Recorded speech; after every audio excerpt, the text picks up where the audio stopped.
Ang kwentong ito ay hango sa totoong buhay. Karanasan ito ni Agosto.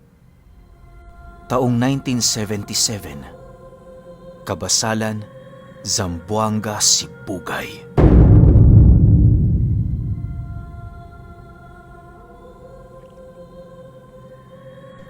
Itong mga panahong ito, kasalukuyang albularyo itong si Agosto.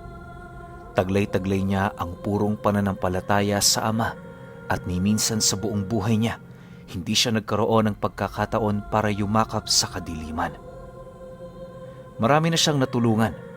Sa katunayan, naging maugong sa kanilang lugar ang kanyang pangalan. Dekada 50 pa lang, nanggagamot na siya ng iba't ibang uri ng karamdaman. Maraming usap-usapan ang umiikot sa pagkatao nitong si Agosto. Sinasabi ng iilan, nagkaroon siya ng isang dalubhasang maestro na siyang pumanday ng kanyang kahusayan.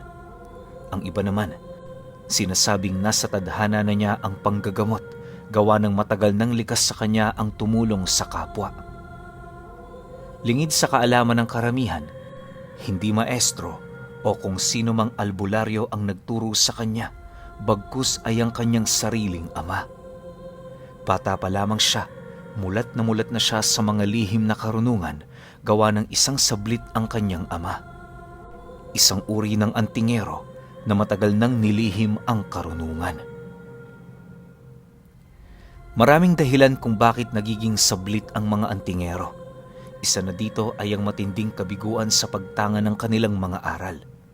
May mga pagkakataon ding ayaw na nilang magkaroon ng ugnayan sa mga kalaban nilang nilalang, kung kaya't mas pinipili nilang ikubli ang kanilang karunungan. Bagaman hindi na sila gumagamit ng lihim, may iilang mga sablit ang pinapasa ang kanilang mga karunungan sa anak nila.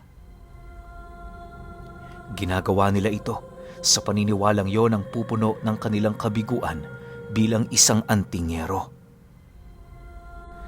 Sa kaso ni Agosto, siya ang pumuno sa kakulangan ng kanyang ama sa mga kabiguan nito noong bata pa.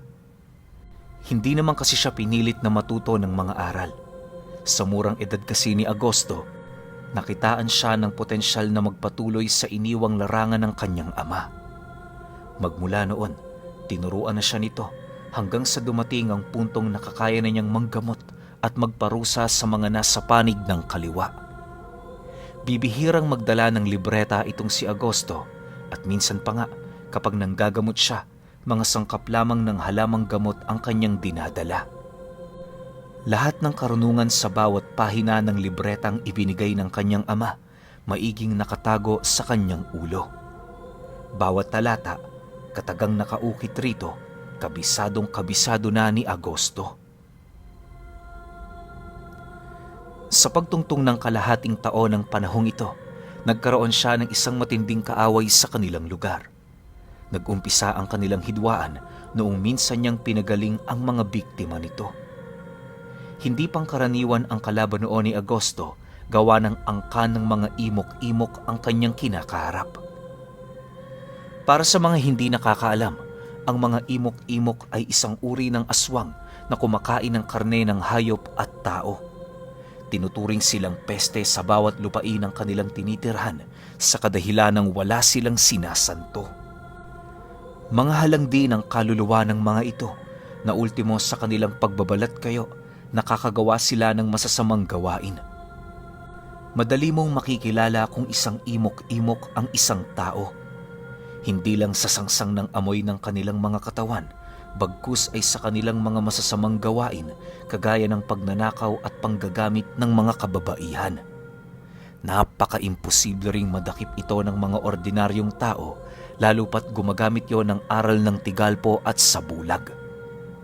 Kaya din nilang magpalit anyo kahit tirik ang araw na siyang dahilan kung bakit madali nilang natatakasan ang anumang karumal-dumal na kanilang ginagawa. Habang tumataas ang tensyon sa pagitan ni Agosto at ng mga imok-imok, mariin naman siyang binalaan ng kanyang ama ukol sa kahihinat na nito sa kanilang pamilya. Ayon dito, kung kaya niyang iwasan ang pakikipaglaban sa mga ito, mas mabuting umiwas na lamang siya.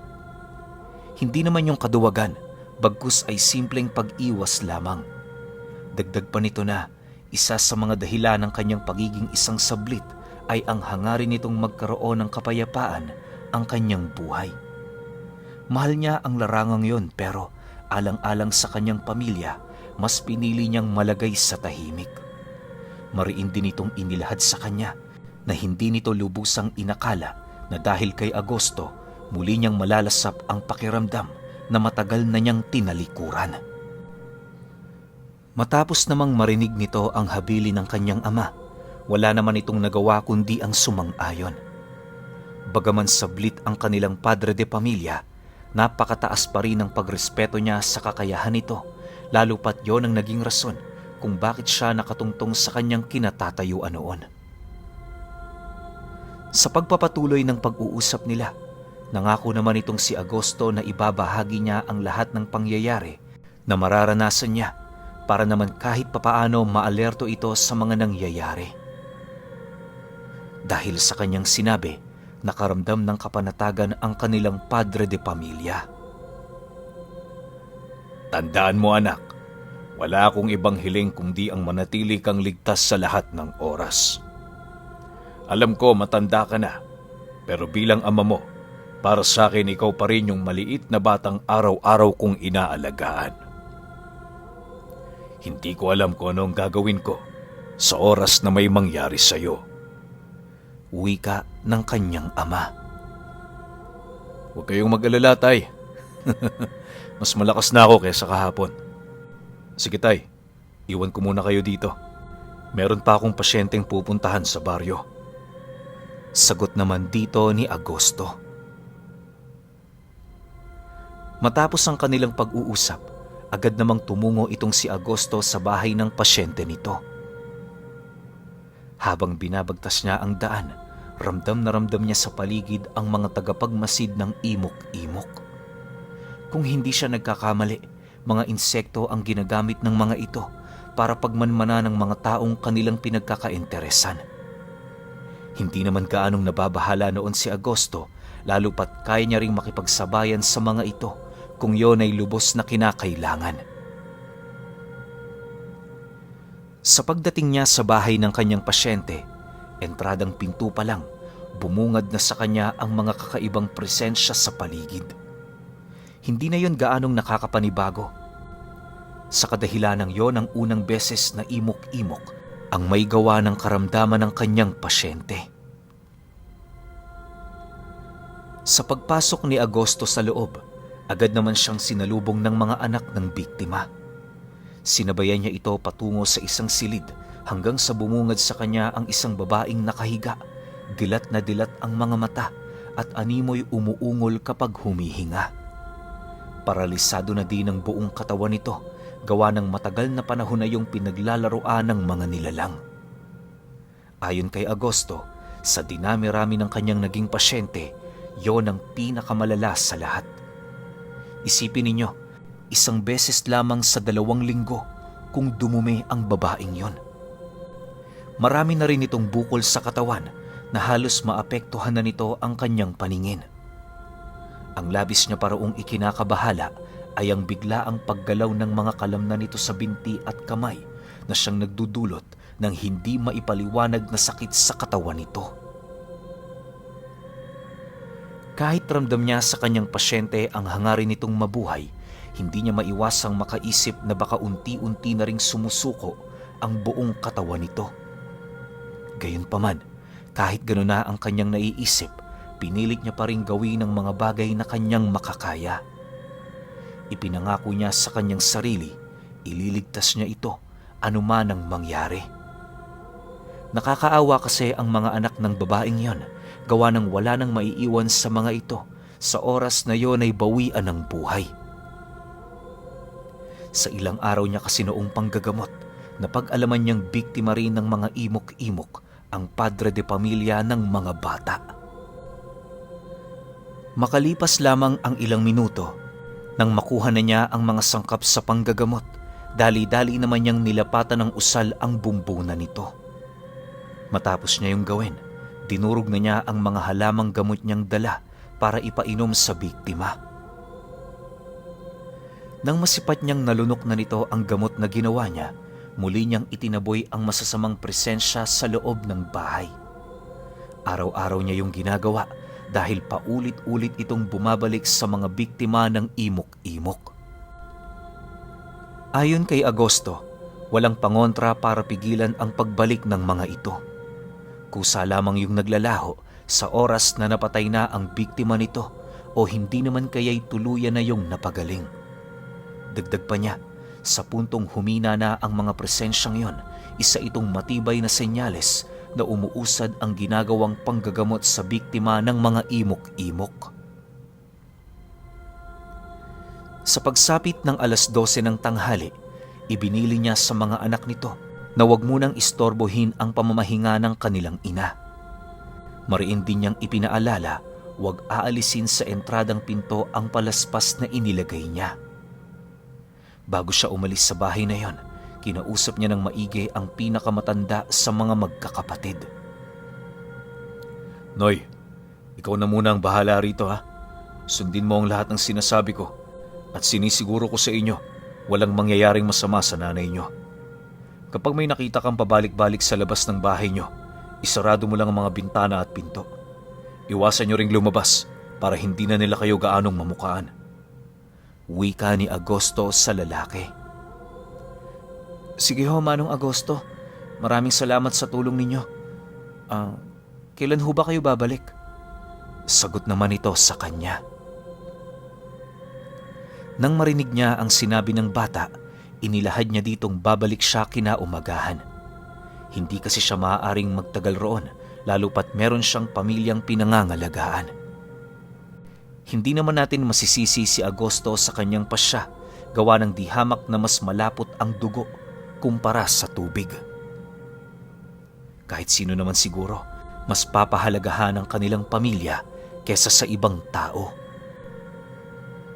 Sa pagsapit ng gabi noong mismong araw, kasalukuyan silang nagpapahinga ng kanyang ama sa labas ng bahay nila.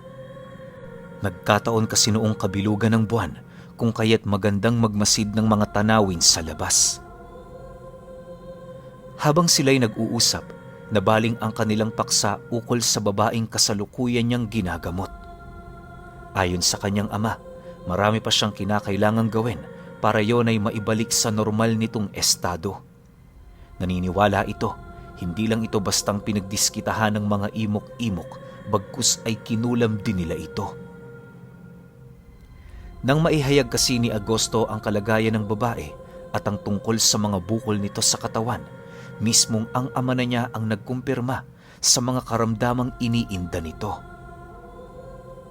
Anak, kailangan mo ba ng tulong? Sabihin mo lang, hindi ako magdadalawang isip na tulungan ka. Matagal na rin akong hindi nakakapanggamot. Masasabi kong may parte din sa katawan ko ang labis na nangungulila sa aking nakaraang ginagawa. Wika ng kanyang ama habang nag-uusap sila. Matapos naman yung marinig ni Agosto, agad naman siyang napatitig sa kinaroroonan nito. Kahit hindi man niya kasi sabihin, bakas sa kanyang pagmumuka ang pangangailangan niya ng tulong. Maya-maya pa, mapagpakumbabang sumagot naman si Agosto sa sinabi ng kanyang ama. Kailangan ko na talaga ang tulong niyo, tay. Alam niyo kasi, pakiramdam ko hindi matatapos ang sakit ni Manay Linda kung pabalik-balik ang kanyang karamdaman. May posibilidad ding sumuko na ang kanyang katawan dahil sa matinding pinsala nitong dinadala. Wala naman akong pagdududa sa kakayahang ipinasa niyo, subalit hindi ko kayang maipagkaila na mahirap ang sitwasyong kinalalagyan ko, gayong ako'y pinagtutulungan nila. Dahil sa sinabi nito, nagpasya na ang kanyang ama na tumulong sa kanya. Sa pagpapatuloy ng kanilang pag-uusap, bahagya namang napansin ni Agosto ang pagtahimik nito na parabang meron yung nararamdamang kakaiba sa paligid. Maya-maya pa, bigla naman siyang napahawak sa kanyang tenga nang mapansin niyang nabibingi siya. Isa lang ang ibig sabihin ng pangyayaring yon at yon ay merong mga nilalang na malapit sa bahay nila.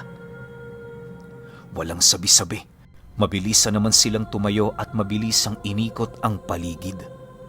Nagdala din sila ng mga armas nang sa gayoy madali nilang mapapatay ang kung sino mang nangahas na manggambala sa kanilang katahimikan.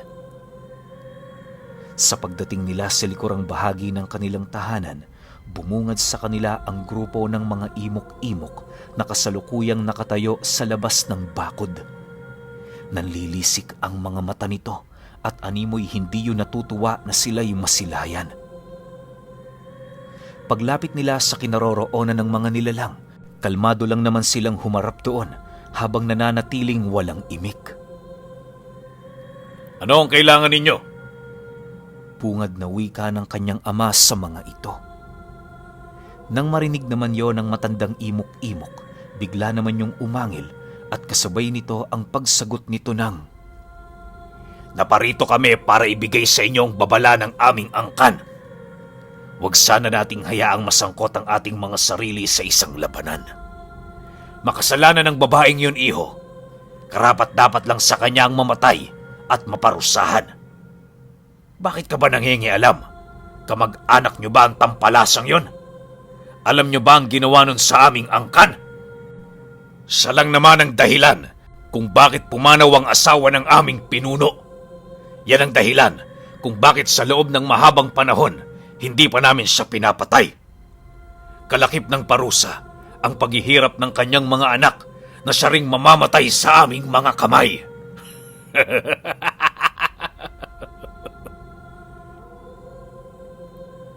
Matapos namang marinig ni Agosto ang sinabi nito, mas lalo pa siyang umapoy sa galit dahil sa mga bagay na kanyang nalaman.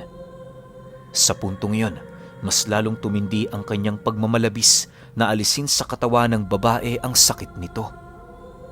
Para sa kanya, hindi na mahalaga kung ano nangyari nung nakaraan, gawa ng bilang albularyo, trabaho niyang gumamot at tumulong sa mga taong nangangailangan nito. Hindi naman niya yun maaaring talikuran dahil sa simpleng babala lamang, lalo pat alam niya sa kanyang sarili na kaya niyang makipagpatayan sa mga imok-imok. Upang hindi na mas lalong lumawak ang saklaw ng kanilang usapan, minabuti ni Agosto na ipaalam na lamang sa mga ito ang kanilang pagtutol ukol sa nais nitong mangyari. Pagkarinig ng mga imok-imok sa kanyang sinabi, bigla naman yung umangil habang dahan-dahang nagpapalit ng anyo. Matapos naman niyang masilayan ang ginawa ng mga nilalang, agad naman niyang kinuha ang kanyang patalim habang taimtim na nag-uusal ng bakod at puder sa kanyang katawan. Pagsilay niya sa kinaroroonan ng kanyang ama, laking gulat na lamang niya nang masipat niya yung nanatiling nakatayo habang walang ginagawa. Bakit ka nababahala, anak? Nalilimutan mo ba? Narito tayo sa ating teritoryo. Huwag kang mangamba. Hanggat buhay ako, wala sila ritong magagawa. Seryosong wika nito sa kanya. Dahil sa sinabi nito, bigla naman siyang nakaramdam ng kapanatagan sa kanyang katawan. Makalipas pa ang ilang minuto, nasipat niya ang kanyang amang naglalakad papalapit sa mga imok-imok. Sa bawat hakbang na ginagawa nito, kitang-kita niya kung papaano nito alisin ang mga karga sa katawan na parabang ipinapahiwatig nito sa kanya na kaya nitong makipagsabayan sa mga aswang kahit wala siyang karga. Paglapit ng ama niya sa kinaroroonan ng matanda, walang pagdadalawang isip naman itong sinapak ang aswang na yon, sabay tadyak sa dibdib nito. Sa sobrang bilis ng ginawang pagsapak ng kanyang ama, lahat ng mga nilalang na naroon ay hindi mapigilang matulala. Maya-maya pa, pagtayo ng imok-imok, agad naman itong inutusan ng mga kasama nito na sugurin ang kanyang ama. Akmang tutulong na sana noon si Agosto, pero nang masipat niya ang pagngisi ng kanilang padre de pamilya, minabuti niyang wag nang makisawsaw sa kinakaharap nitong laban. Halos ilang minuto lamang noon ang dumaan nang masipat niya ang pagsiatrasan ng mga aswang. Sa pagbalik ng katahimikan sa paligid, minabuti na nilang pumasok sa loob ng kanilang bahay. Habang naglalakad silang dalawa, inilahad ng kanyang ama na hindi sa lahat ng oras, mga medalyon at mutya ang nagpapalakas sa isang antingero. Ayon dito, Ang pinakamalakas na sandata ng isang tao ay ang sarili nitong lakas, tiwala sa likas nitong kakayahan at walang hanggang pananampalataya sa Panginoon. Sa pagsapit ng umaga, habang ginagawa ni Agosto ang kanilang mga gawaing bahay, napansin niya ang kanyang amang nagpapahinga sa upuan nitong detumba-tumba. Nang matapos na siya sa kanyang ginagawa, agad naman siyang lumapit doon para makipag-usap. Hindi pa man nakakaupo itong si Agosto, bahagya naman siyang natigilan nang marinig niya ang babala ng kanyang ama. Dahil dito, minabuti niyang hapon na pumunta sa bahay ng kanyang pasyente nang sa gayoy mabantayan niya ang kanyang sariling pamilya. Sa pagsapit ng alauna, habang nagpapahinga silang dalawa, muli nilang nasilayan ang pagdating ng mga imok-imok sa bahay nila. Sa pagkakataong yon, hindi lang ito isang grupo, bagkus ay binubuo yon ng iba't ibang lahi na kaanib sa kanilang angkan. Pagpasok nito sa loob ng kanilang bakuran, agad namang napatayo itong si Agosto para kumprontahin ang mga ito. Sa pagtigil ng mga nilalang na yon sa kanilang harapan, kitang-kita niya kung papaano yun bahagyang napaatras nang masipat nito ang pagtayo ng kanilang padre de pamilya. Bago pa sila magkaroon ng seryosong usapan, inilahad ng kanyang ama, hindi siya magdadalawang isip na lipulin ang mga ito kung mananatili pa yon sa loob ng kanyang pamamahay ng ilang minuto. Dagdag pa nito na, sa ilang dekadang kanyang pananahimik, hinayaan niyang maghari ang mga nilalang na yon sa kanyang baryo. Subalit sa pagkakataong ito, hindi na yon maaaring hayaan pa, lalo pat dawit sa sitwasyong kinakaharap ng mga ito, ang anak niya. Makinig kayo. Sa loob ng ilang taon, naging pipi at bingi ako sa lugar na ito. Iniwasan ko kayo, alinsunod sa pagmamakaawa ng pinuno ninyo. Pero sa ngayon, mukhang hindi na yata tama ang ginagawa nyo. Ito ang itatak nyo sa inyong mga utak. Kapag nabalitaan ko pa sa aking anak na hindi nyo tinatantana ng pasyente nito, ako na mismo ang pupunta sa inyong mga pamamahay para maningil. Alam ko na alam ninyo kung sino at kung ano ko sa lugar na ito. Babala ng kanyang ama. Maniwala kayo o hindi, matapos nitong makapagsalita, doon nila nasilayan kung papaano tumalikod at lumayo sa kanilang mag-ama ang mga nilalang. Magmula noon, hindi na ito nakita ni Agosto sa kanilang baryo. Unti-unti na ring nawala ang karamdaman ng kanyang pasyente na halos ilang araw na niyang pinagtitiisan. Lumipas pa ang ilang buwan, napag-alaman na lamang niya na isa palang matador sa kanilang lugar ang kanyang ama. Kaya niya nalaman ang tungkol doon sa kadahilan ng pilit niyang kinausap ang kaibigan nito na nakatira sa dulong parte ng kanilang baryo. Habang patuloy na lumilipas ang mga buwan at taon, unti-unti nang ibinahagi ng kanyang ama ang iba pa nitong karunungang hindi pa nito na ipapasa. Ayon sa ama ni Agosto, katiting na karunungan pa lamang ang ibinahagi niya sa anak niya noon, kung kaya't wala siyang nagawa kundi ang tumulong. Dagdag pa nito na ang mga imok-imok na kasabay nilang naninirahan sa baryo ay matagal na niyang pinalayas. Noong una, nagkaroon ng pagmamatigas ang angka nito, subalit hindi naglaon, napilitan din yung sumunod sa kanyang gusto. Sa pagkawala ng kanyang ama, nagawa niyang matangan ang lahat ng tinataglay nitong karunungan. Yun na din ang panahon kung saan mas lalo pang naging maugong ang kanyang pangalan sa kanilang lugar. Marami man siyang pinagdaanang hirap sa buhay, hinding-hindi niya pa rin malilimutan ang tungkol sa kanyang ama na isang matador.